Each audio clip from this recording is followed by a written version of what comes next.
کہ اب ہم یہاں نہیں رہیں گے بلکہ واپس جائیں گے۔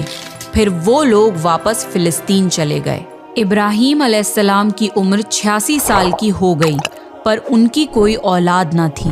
تو سارہ علیہ السلام نے سوچا، میں بانجھ ہوں اور ابراہیم علیہ السلام کو اولاد کی تمنا ہے، تو کیوں نہ میں ہاجرہ علیہ السلام کا نکاح ابراہیم علیہ السلام سے کرا دوں۔ پھر ابراہیم علیہ السلام اور ہاجرہ علیہ السلام کا نکاح ہو گیا۔ اللہ نے ابراہیم علیہ السلام کی اولاد کی دعا قبول کری اور بیٹے اسماعیل علیہ السلام سے نوازا۔ پھر اللہ کا حکم ہوا کہ اپنی بیوی ہاجرہ علیہ السلام اور بیٹے اسماعیل علیہ السلام کو لے کے مکہ روانہ ہوں۔ اس وقت مکہ ایک بالکل بنجر جگہ تھی۔ یہاں پر ابراہیم علیہ السلام اپنی بیوی بچے کو چھوڑ کر جانے لگے تو ہاجرہ علیہ السلام کو بہت حیرانی ہوئی اور وہ اپنے شوہر سے پوچھنے لگی، اے ابراہیم، ہمیں کہاں چھوڑے جا رہے ہو؟ یہاں نہ پانی ہے، نہ خوراک، نہ کوئی انسان۔ ابراہیم علیہ السلام نے کوئی جواب نہیں دیا اور چلتے رہے۔ ہاجرہ علیہ السلام ان کے پیچھے چلتی رہیں اور سوال کرتی رہیں کہ ہمیں کس کے حوالے کر کے جا رہے ہو؟ یہ تو بالکل بے آباد جگہ ہے۔ ابراہیم علیہ السلام نے پھر بھی کوئی جواب نہیں دیا۔ آخر ہاجرہ علیہ السلام نے ان سے پوچھا، کیا آپ کو اللہ نے اس کام کا حکم دیا ہے؟ تو ابراہیم علیہ السلام نے فرمایا، ہاں۔ تب سیدہ ہاجرہ مطمئن ہو گئیں اور بولی، اگر یہ بات ہے تو اللہ ہمیں بالکل ضائع نہیں ہونے دے گا۔ خوراک اور پانی چند دن میں ختم ہو گیا۔ پانی کا ایک بھی قطرہ نہ بچا۔ خوراک نہ ملنے کی وجہ سے ماں کا دودھ بھی خشک ہو گیا۔ اب بچہ بھوک سے بلکنے لگا۔ ہاجرہ علیہ السلام اپنے بچے کو بھوک سے روتا ہوا نہیں دیکھ سکتی تھی، اس لیے انہوں نے بچے کو وہیں چھوڑا اور پاس کی پہاڑی صفا کی طرف دوڑی کہ شاید کسی طرف پانی یا خوراک نظر آ جائے یا کسی انسان کی جھلک نظر آ جائے۔ جب کچھ نظر نہ آیا تو نشیب کی طرف پہنچی، پر جب انہیں بچہ نظر آنا بند ہو گیا تو تیزی سے مروہ کی پہاڑی کی طرف دوڑی۔ وہاں بھی کچھ نظر نہ آیا۔ خیال آیا کہ پھر سے کوشش کرنی چاہیے۔ اس طرح انہوں نے صفا اور مروہ کے درمیان 7 چکر لگائے۔ اللہ کو ہاجرہ علیہ السلام کی یہ ادا بہت پسند آئی اور اللہ نے ہاجرہ علیہ السلام کی اس سنت کو برقرار رکھنے کے لیے اسے حج کا حصہ بنا دیا۔ یہی وجہ ہے کہ مسلمان حج اور عمرے کے وقت صفا اور مروہ کے درمیان صحیح کرتے ہیں۔ جب وہ آخری مرتبہ مروہ پر پہنچی تب انہیں ایک آواز سنائی دی جو اسماعیل علیہ السلام کے قریب سے آ رہی تھی۔ وہ جلدی سے اپنے بچے کے پاس پہنچی تو دیکھا کہ اسماعیل علیہ السلام کے قدموں کے نیچے سے پانی پھوٹ رہا ہے۔ اللہ نے جبرائیل علیہ السلام کو ہاجرہ علیہ السلام کی مدد کے لیے بھیجا تھا۔ انہوں نے زمزم والی جگہ پہ اپنا پر مارا تو اسماعیل علیہ السلام کے قدموں کے پاس سے زمزم کا عظیم چشمہ جاری ہو گیا۔ اللہ نے اپنے ان بندوں کے لیے زمین پھاڑ کر ایک چشمہ نکال دیا۔ یہی آب زمزم کا آغاز تھا۔ ہاجرہ علیہ السلام پانی کو حیرانی اور خوشی سے دیکھ رہی تھیں۔ جب انہوں نے دیکھا کہ پانی چاروں طرف بہہ رہا ہے تو انہوں نے زمین کو کھودنا شروع کر دیا تاکہ پانی ادھر ادھر نہ بہہ جائے۔ پھر انہوں نے اس گڑھے کے چاروں طرف پتھر رکھ دیے اور بولی، زم زم، یعنی رک جا۔ نبی صلی اللہ علیہ وسلم کا فرمان ہے، اللہ اسماعیل علیہ السلام کی والدہ پر رحم فرمائے، اگر وہ جلد بازی سے کام نہ لیتی تو زمزم ایک بہنے والا چشمہ ہوتا۔ ہاجرہ علیہ السلام نے اسماعیل علیہ السلام کو پانی پلایا اور خود بھی پیا۔ بس یہی آب زمزم ان کے کھانے اور پینے کا کام دیتا تھا۔ کچھ ہی دنوں میں ہجرت کرنے والا ایک قبیلہ پانی کی تلاش میں وہاں پہنچا۔ انہوں نے ہاجرہ علیہ السلام سے وہاں پڑاؤ ڈالنے کی اجازت مانگی۔ ہاجرہ علیہ السلام نے فرمایا، ٹھیک ہے، لیکن آپ کو اجرت ادا کرنی ہوگی۔ قبیلے کے لیے یہ سستا سودا تھا۔ انہوں نے فوراً حامی بھر لی۔ اس طرح وہاں رہائش شروع ہو گئی اور اسماعیل علیہ السلام وہاں پرورش پاتے رہے۔ اس قبیلے کی مکہ میں رہائش ابراہیم علیہ السلام کی دعا کا نتیجہ تھی۔ جب ابراہیم علیہ السلام نے اپنے بیوی بچے کو بنجر جگہ پہ چھوڑا تھا تو یہ دعا مانگی تھی، اے ہمارے پروردگار، میں نے اپنی کچھ اولاد اس بے آباد جنگل میں تیرے گھر کے پاس بسائی ہے، یہ اس لیے کہ وہ نماز قائم کریں، پس تو کچھ لوگوں کے دلوں کو ان کی طرف مائل کر دے اور انہیں پھلوں کی روزیاں عطا فرما تاکہ یہ شکر گزاری کریں۔ دن گزرتے رہے اور اسماعیل علیہ السلام مکہ میں بڑے ہوتے رہے۔ ابراہیم علیہ السلام ہر سال 1-2 بار اپنے گھرانے کی دیکھ بھال کے لیے چکر لگاتے تھے۔ جب اسماعیل علیہ